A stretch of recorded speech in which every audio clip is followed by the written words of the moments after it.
Welcome to Beyond Resilience, where we deep dive into the lives of women, non-binary, transgender, and gender nonconforming people in the metro and greater Atlanta area who exemplify resiliency by bouncing back and becoming greater as they leap beyond resilience.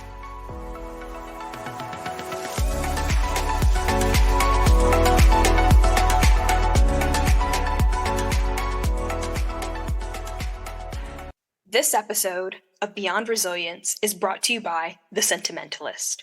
The Sentimentalist Designer Bridal Shop is located in West Midtown and will be celebrating 10 years in business in May of 2023.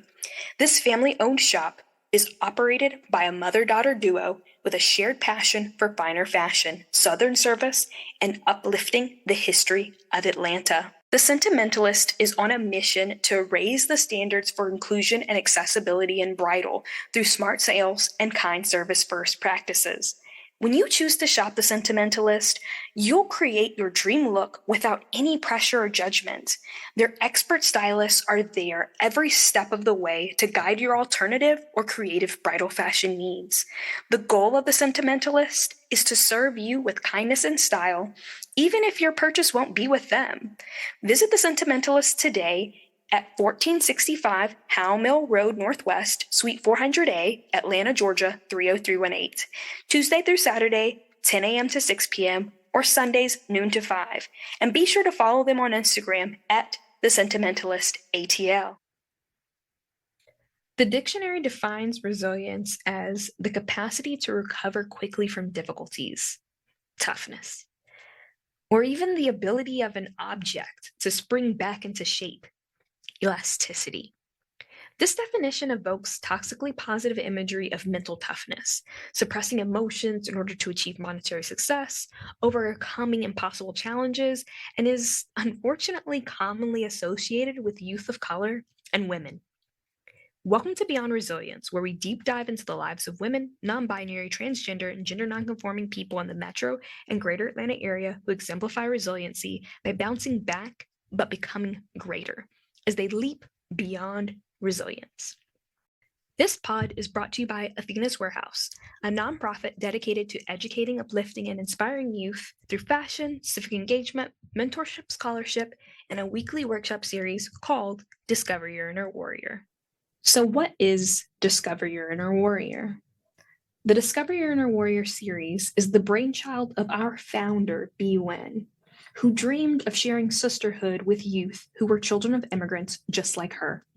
This program began as a prom dress project, where students at Title I schools received a gently used prom dress donated by women in the community in exchange for a day of volunteering. But our business-minded and intuitive founder quickly ascertained that there was a deeper need in the community, that many of the young women we are serving have low self-esteem. And these students have a lot of responsibilities in their families financially. Thus, the formerly Be Awesome, Be Aware, now Discover Your Inner Warrior program was born.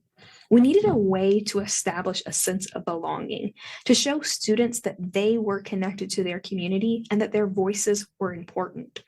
We are breaking barriers to academic success through a holistic wellness initiative called Discover Your Inner Warrior. Each week, students learn about domestic violence, reproductive health, emotional well-being, how to apply for college, and much more. We meet after school in the classroom of our faculty advisor. We're currently serving about 50 students per week. We provide a 1.5-hour workshop each week for 15 weeks, which means that our students receive about 22.5 hours of positive programming every semester. We also provide prompts and notebooks so that participants are reading poems and short stories by women and spend 15 hours each school year writing reflectively, creatively, and sharing their reflections in a safe space. Embedded in our program are 5 weeks of yoga led by a trauma-informed yoga instructor and monthly group therapy by a certified therapist. Girls are more likely than boys to have 4 or more adverse childhood experiences, or ACEs. Think of ACEs as traumatic experiences like experiencing domestic violence in the home, or a child being neglected by their parents who has to work 2 to 3 jobs, leaving the child at home alone to cook for themselves. Adults who grow up from experiencing 4 or more ACEs are twice as likely to have a heart attack, twice as likely to have severe financial problems, and are 6 times more likely to have clinical depression. In order to achieve their academic and economic dreams, girls of color need more exposure to positive experiences. Research proves that ACEs do not have to be fatal and can be overcome by introducing positive experiences to children who live in poverty.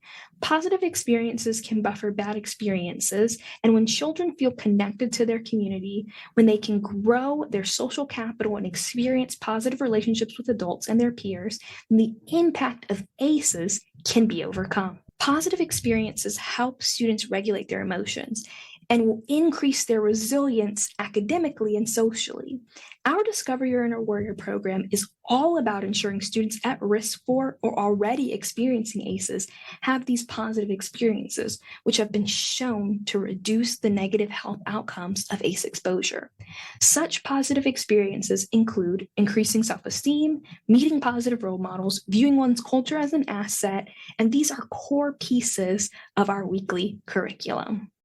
Now let's dive into the classroom. Out of Formula 5, and for it to be such a short book, ladies, everyone who attended the session today is going to get a copy. I have mine here. Okay, you have yours, so you have mine. Is going to get a copy of Desiree's book. When did you write this? Was years ago that you wrote this, but it's still super pertinent, and I'm just going to let you talk about yourself and all the amazing things that you're doing, and yeah, I'm gonna stop talking now. Cool. Well, thank you. I'm reading the chat. Thank you, Dahlia, and yeah, it's good to have you back in here. And congratulations on this being your first year as executive director. That's so awesome. So a little bit about me. I am a new mom. I have a 4.5-month-old. So the last time I did this, I was pregnant, which was very exciting. I'm a fitness studio owner.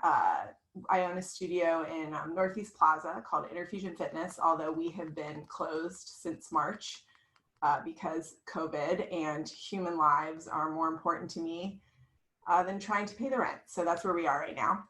I am the fitness trainer for the Atlanta Hawks dance team, and they're currently going through auditions right now.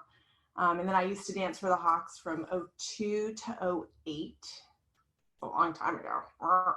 And then I was a fitness competitor after I did that. So doing fitness competitions is kind of what got me into the whole nutrition thing, because doing these competitions, I was following that like bodybuilder diet of so much protein and no carbs and depleting your water and doing all this stupid crap to get ready for the competitions.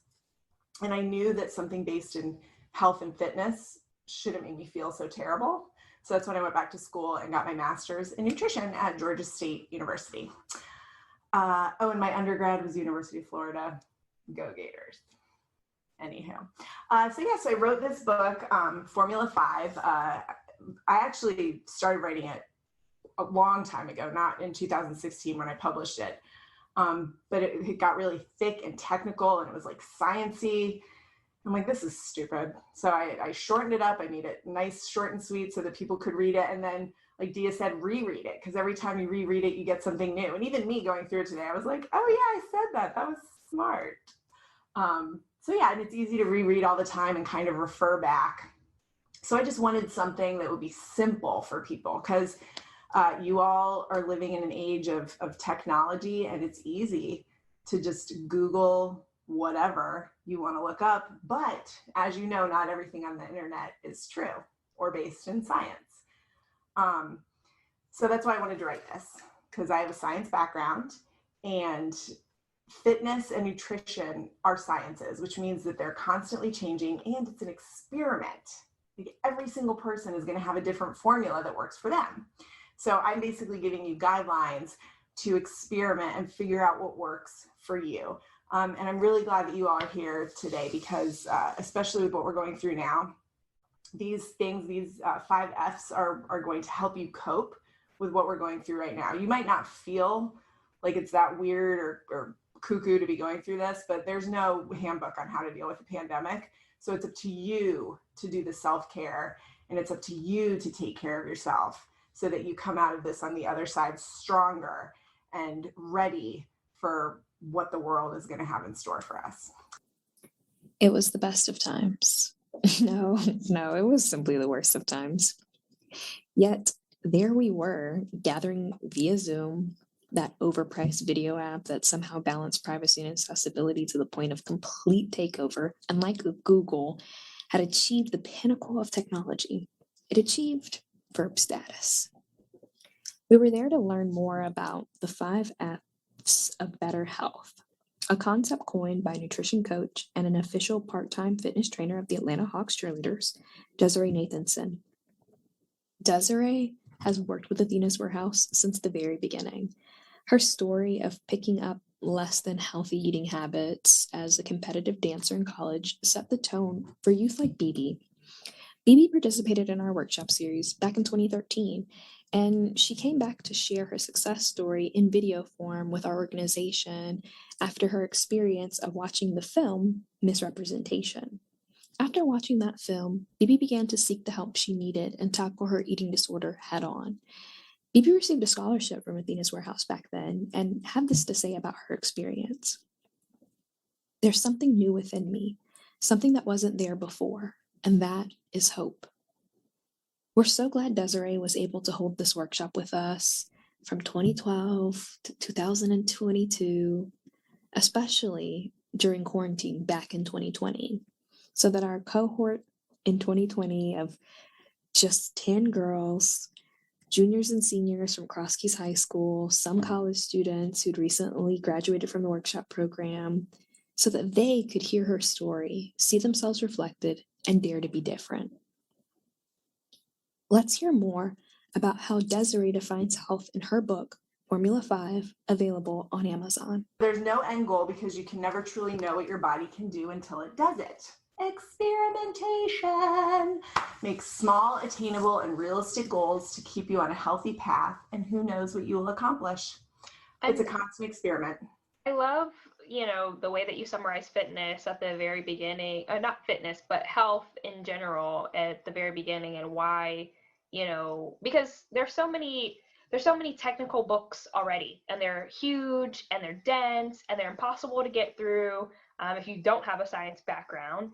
And then there's the opposite end where it's just, tips and tricks, and those can be really dangerous because maybe they don't apply to your body. Maybe that's what worked for that person. So I love that you start off by saying that there's no end goal. Like, just explore health, treat it like an experiment, and see what you can do. So food is fuel, and we cannot function without fuel. It's like trying to drive a car on empty. Impossible. Trust me, I've tried. Well, I didn't try. My partner ran out of gas one time and he tried, so we know it doesn't work. So your body cannot function without fuel. So that is the first thing you need to remember. Food equals fuel, especially right now when you're sitting in front of a screen all day. Like Nikki said, this is her 5th meeting. So in order to get through that without ending up like this, because that Zoom face that people have, you've got to be fueling your body so that you can keep your blood sugar steady, so that you can avoid the hangriness. And there it is. There's the look we're talking about. Thank you for Exhibit A. Yeah, so you've got to be fueling your body to get through these days and to make sure you're taking care of yourself. So as you can see here, the quote Dia has is, weight gain happens when we stop thinking of food as fuel and start using it as a reward, a coping mechanism, or a comfort. When we eat an excessive amount of calories, too many calories for the body to burn, weight gain occurs. Now, that's not to say that you can't go to food, if you do need some comfort now and then, but to constantly go to food for that comfort, that's when the weight gain can occur. Or it can even lead to eating disorders, which we definitely want to avoid. eating disorders are actually the most fatal mental illness. So that's a very serious problem. I know a lot of people joke around about eating disorders, and a lot of people say they wish they had them. And I've seen what it does firsthand. And it's not me, but a friend's 9-year-old daughter actually was diagnosed with anorexia, and it was horrible to see that. But food is fuel, and we need to remember that. And when we're depriving ourselves of food, or we're not eating enough, then that's when we tend to go overboard and go to it for comfort, or thinking of it as a reward, which you don't need to reward yourself with food, because no food should be off limits. You're able to eat whatever food you want at any time, but you need to control what you're eating. So moving on to the next part of fuel, timing is everything. So you want to make sure that you're eating consistently throughout the day. I said we were there to learn more about health because, let's face it, I was 26 years old in 2020. What did I know? Oh, I didn't introduce myself. I'm Dia. Well, Deanna, but please don't call me Deanna. That's for family and close friends. I was born and raised in Atlanta, Georgia, and grew up on the Northeast Side, living in an apartment at the intersection of Beaufort Highway and Orchard Hills. It might sound posh if you're a transplant to our city, but the area is a perfect display of the urban and suburban issues resting on the outskirts of many major cities. Here in the South, these issues are demarcated by odd street name interruptions. I grew up on Northcliffe Valley Way, the Beaufort Highway side, but this street turns into Lenox Road as you cross over Orchard Hills, headed towards Lenox Mall or Lindbergh. On my side of the street were apartments falling apart, rotting, but filled to the brim with happy families who needed housing that they could afford to keep a roof over their heads. I went to the community elementary school and the community high school, where at around 16 or 17 years old, I heard an announcement over the intercom about a prom dress project being offered by AthenasWarehouse. I participated in the pilot series, cheesily but appropriately named Be Awesome, Be Aware. The workshops felt kind of silly and were long, and I had a million other clubs to get involved with, but I came, not just for the opportunity to apply for a scholarship, but because for the first time in a long time, I felt something akin to hope. In the workshops, I learned about jobs I'd never heard of and saw women of color dream dreams that they made a reality all by themselves. I wrote an ungrateful essay, but still got a $500 scholarship from AthenasWarehouse in my senior year. And I went to Oglethorpe University, where I got my bachelor's degree in biology. While at Oglethorpe, my family received notice that the apartment we were living in was under new management. A few days later, we found out it was being torn down to be converted into luxury condos. We had about 28 days to move, so I withdrew my first savings account completely to give my mother about $1,400 to help with the cost of the move.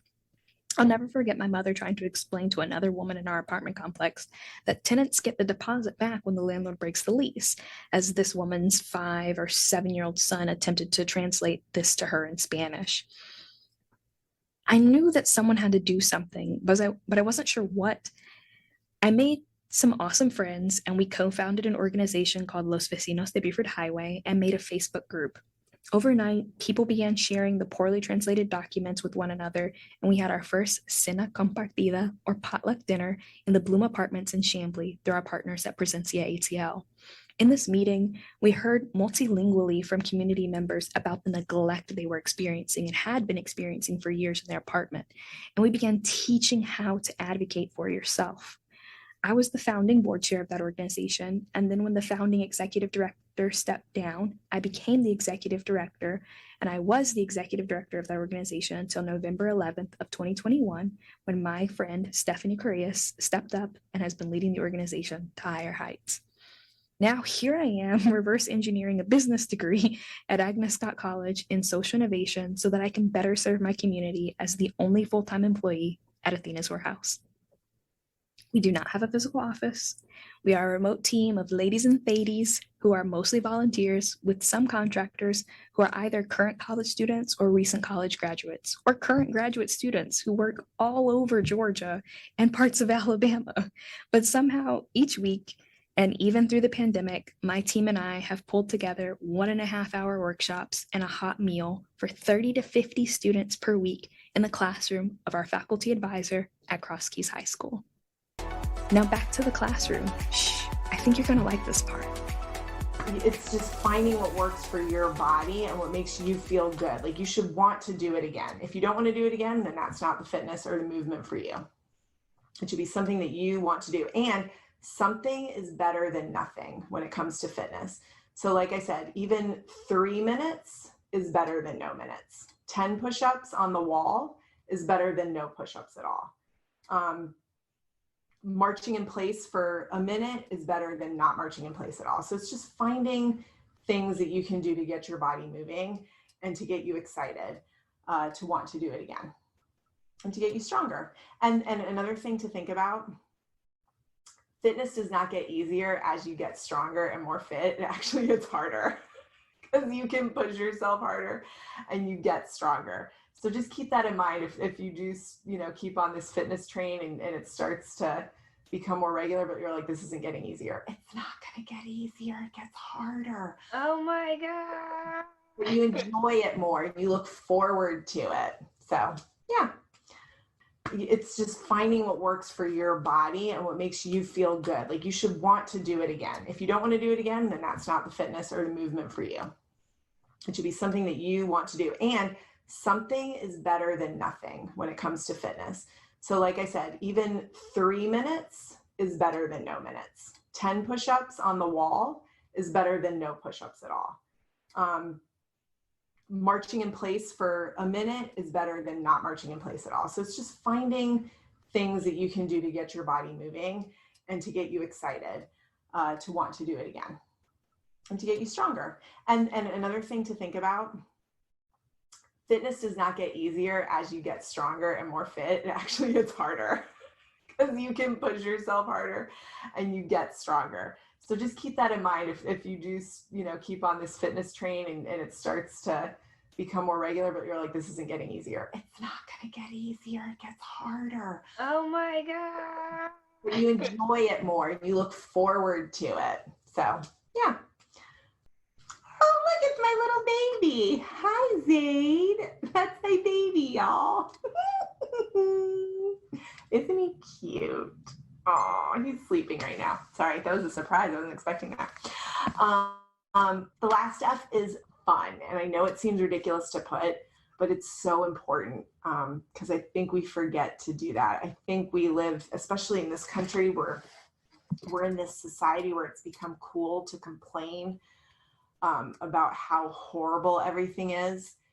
And everybody's going through some stuff right now. Everybody is. And you never know what someone else is going through. And you can't control a lot of things, but you can control your mindset and you can control maybe a couple minutes a day of just doing something to make you happy and to make you smile.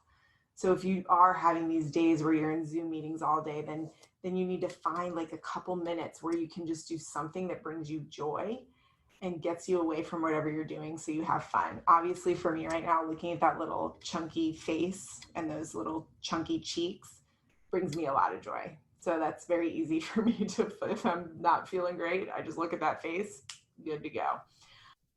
In order to achieve our vision, where we would have a world where women, transgender, gender nonconforming, and non-binary people in our community thrive, then we have to have safe spaces where we can discuss issues impacting our mental well-being. Disordered eating is rampant in our society, and it mostly impacts young women, especially young athletes who feel pressured to conform to an impossible fitness standard. When youth can't meet social expectations, this lowers their self-esteem. Youth with low self-esteem are less able to focus on their academics, and they perform poorly on tests. This vicious cycle of feeling bad about how you look, then feeling bad about how you perform in school is traumatic for youth and reinforces adverse experiences. This trauma is what we work to address 1 week at a time, 1 workshop at a time, 1.5 hours at a time, chipping away at the crushing weight of the adverse childhood experiences our youth are facing daily. We know we're making a difference because just last year, in May of 2022, a student had this to say.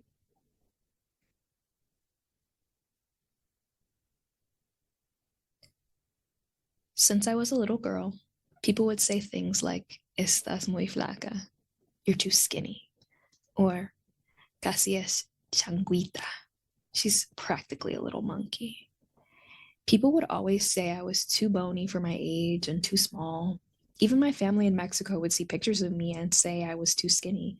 They always asked my parents if I was eating enough, which I was. It's just how my body is. I never liked it when they said that because they would always judge my mom, saying she didn't feed me properly. But people around me daily knew I ate a lot. My clothes would always fit big and loose, so my mom would have to fix my clothes to make them fit. People would say I was a little monkey because I had hairy arms and a hairy back. And as a kid, I didn't mind these unsolicited remarks because I prioritized other things. As I got older, I started to pay more attention to those rude comments and felt more insecure about my body. I did not like the way I was too skinny and the way my arms and back were hairy that you can see when I wore short sleeves and dresses. That's why I appreciate how the workshops in Athena's Warehouse have helped me find self-love in myself and embrace my beauty. In the beginning, it was hard, but I learned that by starting to pay close attention to my features, I see things I've never seen. Short meditations have helped me tremendously. Now more than ever, I'm trying to overcome a moment that for years I've ignored since I was a kid. Thanks so much for ensuring our ladies get out of survival mode and into thriving mode, to a place where they can see a clear path to their dreams beyond resilience.